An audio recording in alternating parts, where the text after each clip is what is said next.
बात यह है कि इंडिया ने पूरी कोशिश की है कि दुनिया को अपने साथ लें, कि दुनिया को कन्विंस करें कि ये पाकिस्तान का हाथ है इसमें। मगर जो दुनिया का रिस्पांस आया वो यही आया कि वो इंडिया को सपोर्ट करने के लिए तैयार नहीं है।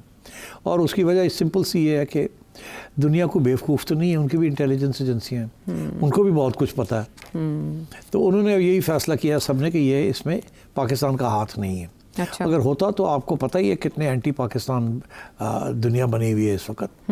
और तो फ़ौरन उन्होंने पाकिस्तान के ऊपर उंगली उठा देनी थी कि हाँ इंडिया सही कहता है। किसी ने नहीं कहा, यहाँ तक कि जिससे उन्होंने $10 बिलियन के जहाज़ खरीदे हैं राफेल, फ्रांस ने भी उनका साथ नहीं दिया, जिसके साथ उनका क्वाड में इतना बड़ा अलायंस है अमेरिका, जिसके डोनाल्ड ट्रंप कहता है मेरी यारी है मोदी के साथ, उसने भी साथ नहीं दिया। शेमफुल कह दिया, बल्कि शेमफुल कह दिया, स्लिप ऑफ टंग था या आपको लगता है कि समझते हैं? साथ नहीं दिया, put it like that. Okay, तो फिर अब कौन इनका साथ देगा? सऊदी अरेबिया ने साथ नहीं दिया, कतर ने साथ नहीं दिया, किसी मुल्क ने साथ नहीं दिया जी। तो उन्हें ऐसे लगा कि हमारा साथ नहीं दिया, बड़े परेशान थे और अभी भी बड़े परेशान हैं कि यार ये क्या हुआ। तो एक सेटबैक तो उन्हें ये आया।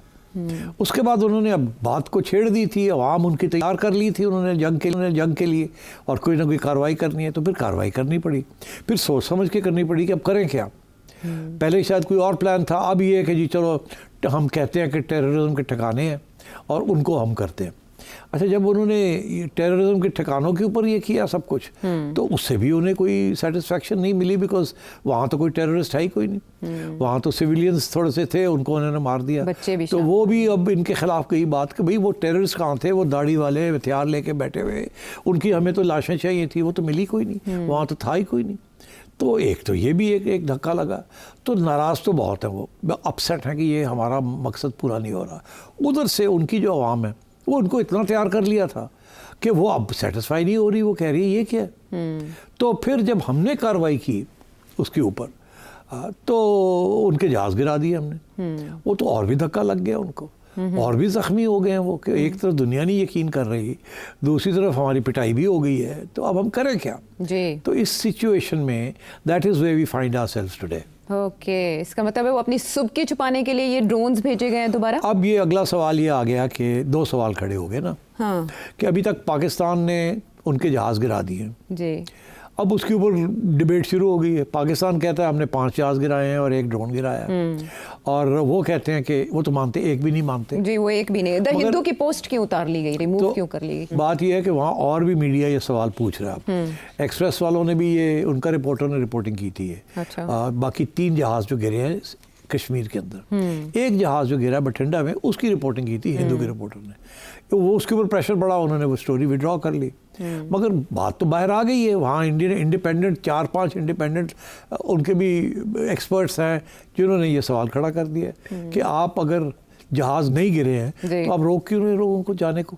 जो जाके देखना चाहता है तो उसको रोकते क्यों है? लोग जाना चाह रहे हैं, सबको रोका है, मलबा गिरा है, लोग पहुंच रहे हैं, लोग पहुंच रहे हैं, हटा दिया और ये वहाँ एयरफोर्स के लोग चले गए, इंडियन एयरफोर्स के, उन्होंने घेराव कर लिए, जाने नहीं देते आगे किसी को, जहाँ गिरे हैं जहाज़। तो ये भी एक सवाल खड़ा हो गया कि यार ये क्या बात हुई, आप दिखाते नहीं हैं, पूछते नहीं। तो इंडिया के अंदर सवाल खड़े हो गए। 90% इंडिया तो मीडिया तो इनके हाथ में, वो तो जो ये कहते हैं वो बोलते हैं, और फिर उनको मुसलमानों के साथ और पाकिस्तानियों के साथ खसूसन नफरत भी है, और वो एहसास कमतरी भी है किसी किस्म का, जिसकी वजह से वो हमारे खिलाफ कार्रवाई भी करते हैं, एक किस्म की जंग कर रहे हैं अपने न्यूज़ रूम से। तो ये इस किस्म की सिचुएशन वहाँ बनी हुई है। तो एक किस्म से इंडिया की जो इस वक्त हुकूमत है वो कॉर्नर हो चुकी है, इंटरनेशनल सपोर्ट मिल नहीं रहा, एयरफोर्स की उनकी कारकर्दगी जो है वो पार पे नहीं है, वो हार गए वहाँ जैसे पहले हारे थे, जब उनका पायलट भी हमने गिरा लिया था, जहाज भी गिरा लिया था अभिनंदन 2019। तभी ये राफेल की आवाज़ें लगा रहे थे, वो और उस वक्त ये राफेल की आवाज़ें निकाल रहे थे कि जब हमें मिलेगा तो देखना क्या होता है हमारे पास। तो अब मिल तो गया, $10 बिलियन आपने खर्च करके 36 जहाज खरीद लिए आपने, तो अब फिर भी आप कुछ नहीं कर पाए। तो अब सिचुएशन ये है कि, और फिर इन्हें ये भी डर लगा हुआ है कि कुछ ज़्यादा बड़ा हमला किया तो शायद पाकिस्तान की मदद चाइना आ जाए, अगर चाइना आ गया तो फिर ऊपर क्या होगा, ऊपर चाइना ने अपनी फोर्सेस मूव कर ली तो लद्दाख के अंदर तो क्या होगा। तो प्रॉब्लम्स तो हैं, मगर इन्होंने एक कदम उठा लिया है और वो बैकफायर कर गया। अब अपने आप को इसमें से निकालना भी है और अपनी पब्लिक को भी खुश करना है। अगर पब्लिक को खुश नहीं करेंगे तो नरेंद्र मोदी बचेगा नहीं, इलेक्शन में उड़ जाएगा अगली इलेक्शन में। और ये किया ही इसीलिए था कि बिहार में भी इलेक्शन आ रही है, बंगाल में भी आ रही है, यूपी में, वगैरह वगैरह वगैरह। तो अब बात यह है कि ये पुरानी उनकी ऑफेंसिव डिफेंसिव डॉक्ट्रिन है। उनका एक ख्याल था बड़ा अच्छा वक्त है ये करने को, वो बैकफायर कर गया। और आपकी अफवाज ने जिस तरीके का मुंह तोड़ जवाब दिया उनको इन टर्म्स ऑफ रिटेलिएशन, तो डिफेंसिव, भाई वो आए, हम तो नहीं गए कुछ करने के लिए, हमने तो अभी जाना है करने के लिए, अभी जाना है, हाँ अभी हमने जाना है, ठीक है। हाँ अभी तो हमने इंतकाम नहीं लिया, अभी तो हमने अपने आप को डिफेंस में हमने जो कुछ किया आप एग्रेशन कर रहे थे, हमने अपने आप को डिफेंड किया, मगर हमने तो अभी कार्रवाई नहीं की। बदला तो लेना है शहादतों का, बिल्कुल लेना है। सिविलियंस। तो अब ये है कि तो अब सूरत हाल ये है कि इंडिया जो है वो परेशान है, और ऊपर से हुआ ये जैसे तवक्को थी कि जब ये इस स्टेज पे बात आएगी कि वो कुछ करेंगे, हम डिफेंस में कुछ करेंगे, फिर हम ऑफेंस में कुछ करेंगे, तो वो काउंटर ऑफेंस करेंगे, तो बात आहिस्ता आहिस्ता एस्केलेटरी लैडर में चढ़ जाएगी कि एक के बाद दूसरा उससे ज़्यादा करेगा। तो अब ये वो स्टेज आ रही है कि अभी तक तो ठीक है, अभी तक तो उन्होंने कुछ किया, हमने डिफेंड कर लिया अपने आप को। अब जो खर्चा ये है कि अब जब हम ऑफेंस करेंगे, बदला लेंगे, तो फिर इंडिया क्या करेगा। अच्छा, ऑफेंस की तरफ जाने से पहले सेठ साहब, वज़ीर आज़म पाकिस्तान ने भी कहा, DGISPR ने भी कहा, इसहाक डार साहब ने भी ये कहा कि हम 10 से 12 उनके तैयारे लॉक कर चुके थे, लेकिन फिर ये इंस्ट्रक्शंस आई कि जो पेलोड गिराएंगे सिर्फ उन्हीं जहाज़ों को टारगेट किया जाए, और हमने 5 तैयारे टारगेट किए, 10 से 12 को कर सकते थे। इतनी रिस्ट्रेंट का मुजाहरा क्यों किया गया जब 80 जहाज़ फ़ज़ा में मौजूद थे अकॉर्डिंग टू वज़ीर आज़म? देखिए, दो बातें हैं। एक तो हर बात नहीं माननी चाहिए, ये कोई प्रोपेगेंडा भी होता है ना इसमें, कि हम चाहते तो 20 गिरा सकते थे, हम चाहते तो 12 गिरा सकते थे। तो अगर आप 12 गिरा सकते थे तो आपने फिर रेस्ट्रेंट शो की ना, यही आप बताना चाह रहे हैं ना कि हम 12 गिरा सकते थे, वो कुछ भी नहीं कर सकते थे, और हमने 12 गिरा सकते थे, हमने गिराए नहीं। अच्छा, तो इसका ये मतलब है आप बताना ये चाह रहे हैं हमारी हुकूमत कि हमने बड़ा तहम्मुल से काम लिया, हमने उसको ज़्यादा नहीं बढ़ने दी बात को, जितना कम से कम हमने किया अपने डिफेंस में। इशारा ये है ज़्यादा कर सकते थे, किया नहीं, रिस्ट्रेंट शो किया। ठीक, ये एक अपने तरफ तारीफ अपनी कर रहे हैं कि हम चाहते तो बहुत कुछ कर सकते थे अपनी आवाम को बताने के लिए, मगर दुनिया को बताने के लिए हमने किया नहीं। राइट, ओके, दोनों चीज़ों से अपने आप को प्रोटेक्ट कर लिया। ठीक है, ठीक है। मगर क्या ये सही बात है कि 12 गिराना चाहते तो गिरा लेते? ये पता नहीं सही है या नहीं सही। क्या वो चुप करके बैठे रहते हैं, क्या फिर कार्रवाई बढ़ जाती, क्या होता, वी डोंट नो। बेहतर यही है इसको यही छोड़ दिया जाए कि हमारी आवाम भी खुश है और दुनिया भी खुश है। अभी वो बात आ गई ड्रोन्स की, ड्रोन्स की बात आ गई ना।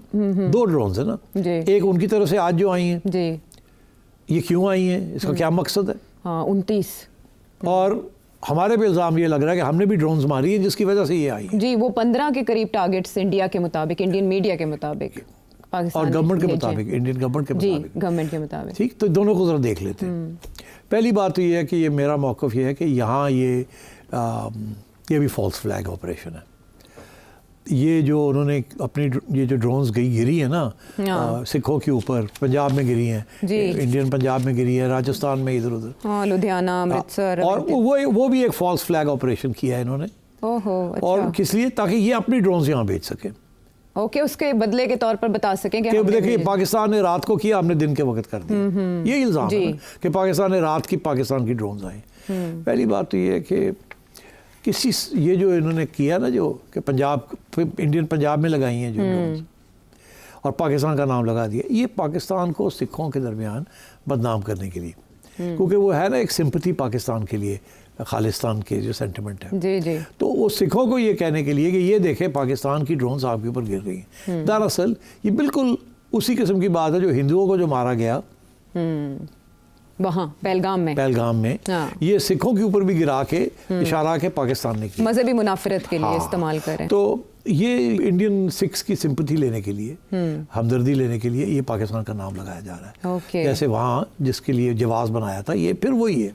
अच्छा। तो ये भी एक फॉल्स फ्लैग ऑपरेशन है, बिकॉज जैसे DGISPR ने कहा कि सुना कि हमारी तरफ से कुछ मिसाइल्स गिरी हैं, किसी ने कहीं को बम भी नहीं फटा, कोई आग भी नहीं लगी, आग ही लगा देते तो कुछ पता लगता है तो मतलब है कि मजाक ही है। मगर ये बिल्कुल इस किस्म की है कि ये किया इन्होंने खुद है, छोटी मोटी ठाठू करके ताकि पाकिस्तान के ऊपर ये करे, पहली बात। तो इससे ज़्यादा नहीं है इसके अंदर कुछ जी।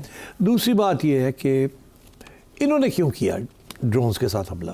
अच्छा, इसमें कुछ थोड़ी सी टेक्निकल बात है मगर मैं मुख्तसर बात करूंगा। अच्छा। ये आप जो लोग इसको टेक्निकली समझना चाहते हैं, इंटरनेट के ऊपर बड़ा कुछ, और अपने हमारे DGISPR के जो लोग हैं वो भी एक्सप्लेन कर देंगे इनको। ये जो ड्रोन्स हैं ये सिविलियंस के ऊपर अटैक के लिए नहीं आई थी, इंडिया की ड्रोन्स। सुबह डिफेंस के अंदर लाहौर में, उधर पिंडी में, इधर उधर कराची तक पहुंच, कराची तक ये ड्रोन कैसे लोग डर गए कि पता नहीं क्या हो गया। इसके बेसिकली दो मकसद थे। एक मकसद ये था कि आम शहरी के अंदर खौफ और ठा हो गई, लोगों ने हुआ रिएक्शन हुआ यहाँ। कुछ लोगों ने कहा जी हमें तो नींद ही नहीं आई उसके बाद। ज़ाहिर है बच्चे ये वो वगैरह वगैरह, कैसे थ्रेट ऑफ वॉर तो है ना। तो दूसरी तरफ ये था कि ये they were not aimed at civilians. Indeed मैं कहता हूँ ये मिलिट्री टारगेट्स भी नहीं थे इनके। ये जो ड्रोन्स थी ये स्पेशल किस्म की ड्रोन्स थी। ड्रोन्स की भी 3-4 कैटेगरीज होती हैं। एक कामिकाज़े ड्रोन्स होती हैं जो कि खुद ही डाइव करके और एक्सप्लोड करती हैं, जैसे कामिकाज़े पायलट्स थे ना जापान के, सुइसाइड जिन्होंने करते थे, पर्ल हार्बर से ये निकला कामिकाज़े पायलट्स। तो ये कामिकाज़े ड्रोन्स होती हैं। फिर इंटेलिजेंस गैदरिंग ड्रोन्स होती हैं, ठीक, एंड सो ऑन। 3-4 किस्म की ड्रोन्स होती हैं। ये वो ड्रोन्स थी जो एक किस्म की आ रही थी और उनका ये ख्याल था कि जब पाकिस्तानी इनको देखेंगे कि ये आ रही हैं तो इनको मारने की कोशिश करेंगे, बिकॉज ये समझेंगे ये अटैक करने आ रही हैं, अटैक ड्रोन्स हैं ये। और जब उसको मारेंगे तो दो चीज़ें होगी। एक तो हमें पता चल जाएगा कि इनकी मिसाइल बैटरीज कहाँ हैं, बिकॉज आपको मिसाइल्स के साथ इनको आप गिराने की कोशिश करेंगे तो हमें पता चल जाएगा कि ये इन्होंने कहाँ स्टेशन की हुई है बैटरीज, बिकॉज इनके अंदर इलेक्ट्रॉनिक सिग्नल्स हैं, जहाँ से पता चल जाएगा, ट्रांसमिट हो जाएगा। दूसरी चीज़ ये थी कि आपके जो यहाँ सिस्टम्स हैं इनके अंदर ऐसी इलेक्ट्रॉनिक्स है उनको जैम कर देती हैं। होता ये है कि अगर 7-8-9 ड्रोन्स एक वक्त पे एक जगह पे चली जाए, से ओवर लाहौर एयरपोर्ट, तो आपका रडार के अंदर dot dot dot dot dot आ जाएंगे। ठीक। और क्योंकि वो बड़ी करीब होंगी, डिटेक्ट हो जाएंगी, तो डिटेक्ट क्या बड़ी नजर आएंगी कि ये कुछ चीजें हैं यहाँ। तो आपको पता नहीं चलेगा ये जहाज है या ये ड्रोन है। तो आपको जो सिस्टम है वो ओवरवेलम हो जाएगा, टेक्निकली स्वैम्प हो जाएगा सिस्टम, एक किस्म का ब्लॉक हो जाएगा। आप बता नहीं सकेंगे कौन सी क्या है, इतनी जल्दी आ रही होंगी, लाइक अ स्वैर्म ऑफ बीज। ठीक। तो this was also aimed to see कि किस हद तक आपका एयर डिफेंस सिस्टम जो है उसको ये न्यूट्रलाइज कर सकते हैं कि नहीं। कल को अगर इन्होंने अटैक करनी है पाकिस्तान के अंदर आके या पाकिस्तान से बाहर से मिसाइल्स भेजनी है तो इनको पता होना चाहिए कि आपकी एयर डिफेंस सिस्टम है उसको स्पॉट कर लेगा या नहीं कर लेगा। और अगर कर लेगा तो उनकी बैटरीज को टेक आउट करना है।